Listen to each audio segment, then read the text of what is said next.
রাষ্ট্রায়ত্ত জনতা ব্যাংকের তথ্য অনুযায়ী ২০১৭ সালে বিতরণ করা ৪৬,০০০ কোটি টাকার ঋণের মধ্যে খেলাপি ঋণ ছিল ৭,৬০০ কোটি টাকা।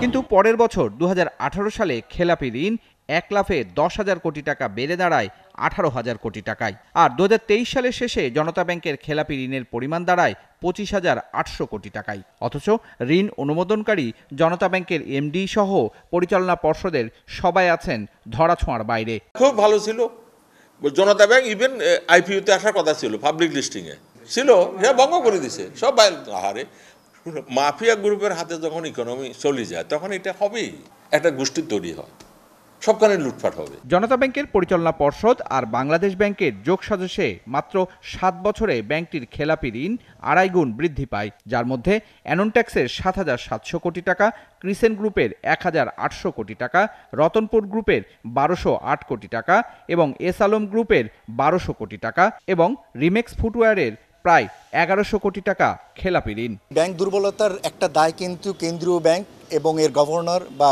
পরিচালনা বোর্ডের উপরও যায়। ঋণ সংক্রান্ত যে সমস্ত বিষয়াদি, এটি কিন্তু আসলে ব্যবস্থাপনার দায়িত্ব। বোর্ড হচ্ছে নীতিগত সিদ্ধান্তগুলো নেওয়ার দায়িত্ব ছিল, তা না করে বোর্ডও ব্যবস্থাপনার মধ্যে ঢুকে যাওয়ার কারণে ব্যাংকের কর্পোরেট গভর্নেন্স সেটিও আসলে ধসে পড়েছে। সম্ভব এখন বোর্ড যদি তোমার একবারে সাবমিসিভ হতো, সবই সম্ভব। বোর্ড যদি শক্ত অবস্থায়, নো ম্যাটার হোয়াট হ্যাপেন্স। আরেকটা কথা হচ্ছে, যেখানে দেশের সরকার প্রধানই এটা সফট থাকে, তাহলে সবই তো উল্টাই হবেই। আমি ব্যবসাকে হ্যাম্পার করুক সেটা চাবো না, কারণ ব্যবসা চলতে দেওয়া উচিত, হ্যাঁ, কিন্তু তাদের থেকে ঋণ আদায় করার ব্যবস্থা করতে হবে, সোজা কথা। আপনি দিলেন কি, এত টাকা দিবেন কেন? সিঙ্গেল বড়োয়ার এক্সিড করছে, হোয়াই? এটা তো বোর্ডের ধরা উচিত ছিল। Managing director should be made accountable না। রাজনৈতিক পট পরিবর্তনের কারণে বেক্সিমকো গ্রুপকে দেওয়া ২০,০০০ কোটি টাকা ঋণের বড় অংশই খেলাপি হওয়ার আশঙ্কা রয়েছে জনতা ব্যাংকের।